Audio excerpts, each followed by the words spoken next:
এটা বিশ্বের সবচেয়ে বড় ব্যাঙের খামার, যেখানে লক্ষ লক্ষ ব্যাঙ মানুষ চাষ করছে, ঠিক যেমন মুরগি বা হাঁসের খামার করা হয়।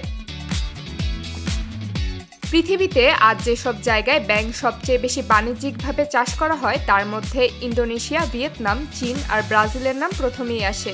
তবে এর মধ্যে ভিয়েতনাম আর ইন্দোনেশিয়ার ফার্মগুলোকে ধরা হয় বিশ্বের মধ্যে সবচেয়ে বড় ব্যাঙের ফার্ম।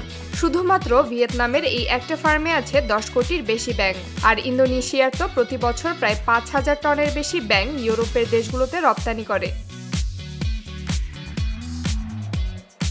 ব্যাঙ চাষের প্রক্রিয়া অনেকটা মাছ চাষের মতো, তবে জায়গা আলাদা। ব্যাঙ খুব সংবেদনশীল প্রাণী, তাই পরিবেশ, পানি আর খাবারের যত্ন নিতে হয় বিশেষভাবে। সবচেয়ে বড় ফার্মগুলোর মধ্যে ভিয়েতনামের মেকং ডেল্টা অঞ্চলের ফার্মগুলো অনেক বিখ্যাত। সেখানকার ফার্মগুলোতে একসাথে কয়েক লাখ ব্যাঙ থাকে। পুকুরগুলো একটার পর একটা সাজানো, প্রতিটি পুকুরে কয়েক হাজার ব্যাঙ রাখা হয়। দূর থেকে দেখলে মনে হবে যেন কোনো বিশাল খামার, শুধু গরু বা হাঁসের জায়গায় ব্যাঙে ভর্তি। একইভাবে ব্রাজিলেও সাও পাওলো অঞ্চলেও বিশাল ব্যাঙ ফার্ম আছে, সেখানে বছরে কয়েক মিলিয়ন ব্যাঙ উৎপাদন হয়। প্রথম ধাপ হলো উপযুক্ত জায়গা নির্বাচন। ব্যাঙ সাধারণত আর্দ্র ও উষ্ণ পরিবেশে ভালো থাকে, এজন্য খোলা মাঠে কৃত্রিম পুকুর বা কংক্রিটের ট্যাঙ্ক তৈরি করা হয়। পুকুরের পানিটা সবসময় পরিষ্কার আর অক্সিজেন সমৃদ্ধ হতে হবে, এজন্য অনেক ফার্মেই পানির ভেতর এয়ার পাম্প বা ফিল্টার সিস্টেম বসানো থাকে। দ্বিতীয় ধাপ হলো ডিম বা ব্যাঙাচি সংগ্রহ। ফার্মগুলো সাধারণত নির্দিষ্ট প্রজাতির ব্যাঙকে প্রজননের জন্য ব্যবহার করে। তারা ডিম পারলে সেই ডিম আলাদা পুকুরে রাখা হয়। কয়েকদিনের মধ্যে ডিম থেকে বের হয় ছোট ছোট ব্যাঙাচি। ব্যাঙাচিদের জন্য পানিতে পর্যাপ্ত শ্যাওলা, ছোট পোকা বা বিশেষ খাবার দেওয়া হয়। তৃতীয় ধাপ হলো ব্যাঙাচিকে বড় করা।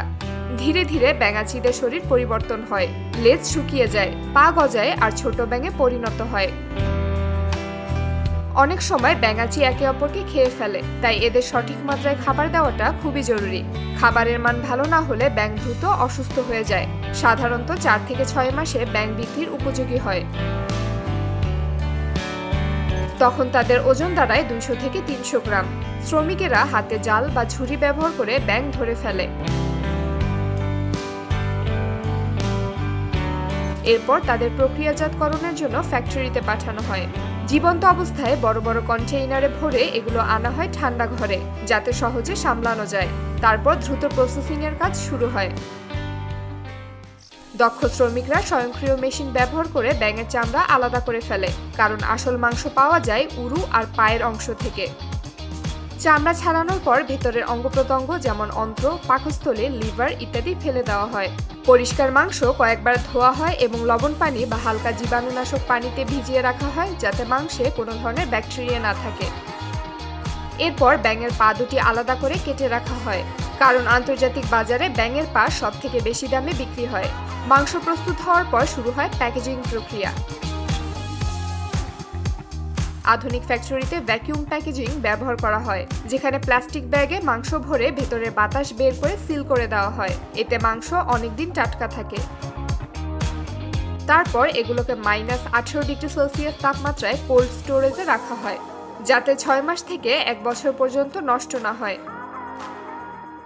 পরে কন্টেইনারে ভরে এগুলো ফ্রান্স, বেলজিয়াম, আমেরিকা বা এশিয়ার বড় বাজারে রপ্তানি করা হয়। ব্যাঙের মাংসের পাশাপাশি এর চামড়ারও আলাদা চাহিদা আছে। প্রসেসিং শেষে চামড়াগুলোকে শুকিয়ে চামড়ার কারখানায় পাঠানো হয়, যেখানে সেগুলো দিয়ে ব্যাগ, জুতা কিংবা বিলাসবহুল পণ্য তৈরি করা হয়।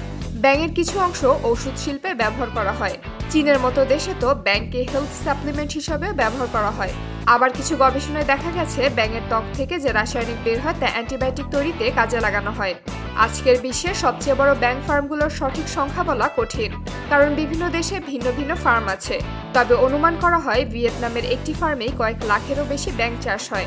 ইন্দোনেশিয়া থেকেও বছরে কয়েক মিলিয়ন ব্যাঙ সংগ্রহ করে রপ্তানি করা হয়। আর পুরো বিশ্ব মিলিয়ে প্রতি বছর 200 মিলিয়নের বেশি ব্যাঙ খাবারের জন্য ব্যবহার করা হয়।